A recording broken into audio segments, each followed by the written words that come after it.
ராமேஸ்வரத்தில் பலத்த சூறை காற்றால் நங்கூரமிட்டு நிறுத்தியிருந்த விசைப்படகுகள் சேதமடைந்ததால் மீனவர்கள் வேதனை அடைந்திருக்கின்றனர். ராமேஸ்வரம் மீன்பிடி துறைமுகத்தில் 700க்கும் மேற்பட்ட விசைப்படகில் 2500க்கும் மேற்பட்ட மீனவர்கள் மீன்பிடி தொழிலில் ஈடுபட்டு வருகின்றனர். இந்நிலையில் நேற்றிரவு திடீரென வீசிய சூறை காற்றால் நங்கூரமிட்டு நிறுத்தியிருந்த விசைப்படகுகள் ஒன்றுடன் ஒன்று மோதி சேதமடைந்திருக்கின்றன.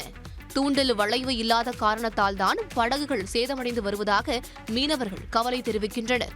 சேதமடைந்த படகுகளை சரி செய்ய 2 லட்சம் ரூபாய் வரை செலவாகும் என்று மீனவர்கள் வேதனையுடன் கூறுகின்றனர்.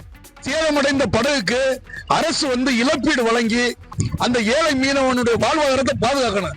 ஏன்னா ஏற்கனவே 200க்கும் மேற்பட்ட படகுகள் இலங்கை கடற்படையால் பிடிக்கப்பட்டு அங்கே அரசுடமாக்கப்பட்டு இன்னைக்கு நிற்கதையா நின்று இருக்கான். மழை காலங்களில் விசை படகுகளை பாதுகாக்க தூண்டில் வளைவு அமைத்து தரவும் தங்களது வாழ்வாதாரத்தை காக்க அரசு நடவடிக்கை எடுக்கவும் வலியுறுத்தி இருக்கின்றனர்.